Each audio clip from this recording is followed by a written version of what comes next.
Narito na ang Veritas Editorial, ang paninindigan ng Veritas 846 sa mga napapanahong usapin sa bansa. Pakinggan si Reverend Father Anton C.T. Pascual, ang radyo ng simbahan. Veritas Editorial. Mga kapanalig, bago pa man magsimula ang official campaign period para sa halalan 2025, gumastos na ang mga kandidato ng mahigit 3 bilyong piso. Ito, kapanalig, ay noong 2024 lamang. Sa halagang ito, abay 60% ay gastos ng 4 na kandidato lamang. Wala pa tayong nakakalat na datos kung gaano kalaki na ang iniakyat nito ngayong 2025. Hindi ba sila nangihinayang sa perang ito? Bakit gano'n na lamang kalaki ang investment nila? Ika nga sa pagtakbo sa politika. At panghuli, paano kaya nila babawiin ang kanilang ginastos? Marami sa mga kandidato sa pagkasenador o sa pagiging party list representative ay nangangakong tutulong sa mga Pilipinong umangat sa buhay, umahon sa kahirapan.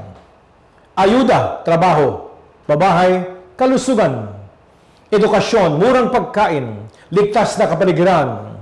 Lahat ng mga ito, kapanalig, ay inialok sa atin ng mga politikong nanunuyo o nanliligaw para sa ating matamis na oo pagdating ng araw ng halalan. Sa taong ito, Mayo 12, bilyon-bilyong piso na ang kanilang ginastos para sa pangangampanya sa isang bayang kapos, salat. Sa survey na ginawa ng Social Weather Stations, kapanalig, mas dumami ang mga Pilipinong nagsasabing mahirap sila. Isinagawa ang survey noong Abril at ito ang pangatlo sa magkakasunod na buwang tumataas ang bilang ng mga itinuturing ang kanilang sarili na mahirap. Nasa 55% daw ang nagsasabing sila ay mahirap. Mas mataas sa 52% na naitala noong Marso at sa 51% noong Pebrero. Linawin natin ang sinusukat ng SWS ay ang pananaw o pakiramdam ng mga kalahok sa survey kung sila ay mahirap o hindi. Tinatawag itong self-rated poverty. Sa interview sa mga survey respondents, tinatanong sila kung sa tingin nila ay tila ay mahirap o poor, hindi mahirap o non-poor, o nasa gitna o tinatawag nating borderline. Iba ito sa opisyal na survey ng gobyerno na kung saan nakatakda na ang halagang sinasabing sapat para hindi maituring na mahirap ang isang mag-anak. Ang survey ng SWS ay sumasailalim sa ibang aspeto ng realidad natin. Pero indikasyon pa rin ito ng kalagayan sa ating bayan. Maraming mahirap sa ating bansa. Yan ang matinding katotohanan. Parang silang plaka, kapanalig, na ang mga kandidato sa pagsasabing kikilos sila para makaahon ang ating mga kababayan sa kahirapan. At sa pamamagitan man yan ng mga batas o ng mga programa, lagi nilang ipinapangako ang pagsugpo sa kahirapan. Pero sa haba na ng panahon, mula nang maibalik sa mga mamamayan ang kapangyarihang bumoto. Bakit kaya nananatiling kapos sa buhay ang milyong-milyong Pilipino sa ating bansa? Nakapagtataka, kapanalig ito, dahil kayang-kaya ng mga politikong gumastos para sa pangangampanya, samantalang sinasabi nilang kakampi sila ng mga iniiwan, inaapi, at isinasantabi ng lipunan.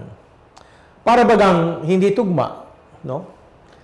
Eleksyon na sa susunod na Lunes, Mayo 12. May panahon pa, kapanalig, para pag-isipang mabuti kung kani-kaninong pangalan ang ating lalagyan ng shade sa ating balota. Huwag na nating isama ang mga politikong ginagamit ang kahirapan ng ating mga kababayan para palabasing ang kanilang pagkakaluklok, kapanalig, ang magiging solusyon sa problemang ito. Lumang tugtugin na yan. Ilang kapamilya na nila, ilang kapanalig na nila, ang binigyan natin ng pagkakataon. May nangyari ba? Base nga sa resulta ng SWS survey, abay mukhang wala. Kung meron man kaunti. Ang iboto natin kapanalig ay ang mga kandidatong alam ang tungkuling nakaatang sa posisyong hinahabol nila. Huwag tayong padadala sa mga patalastas at sa mga gasgas ng pangako.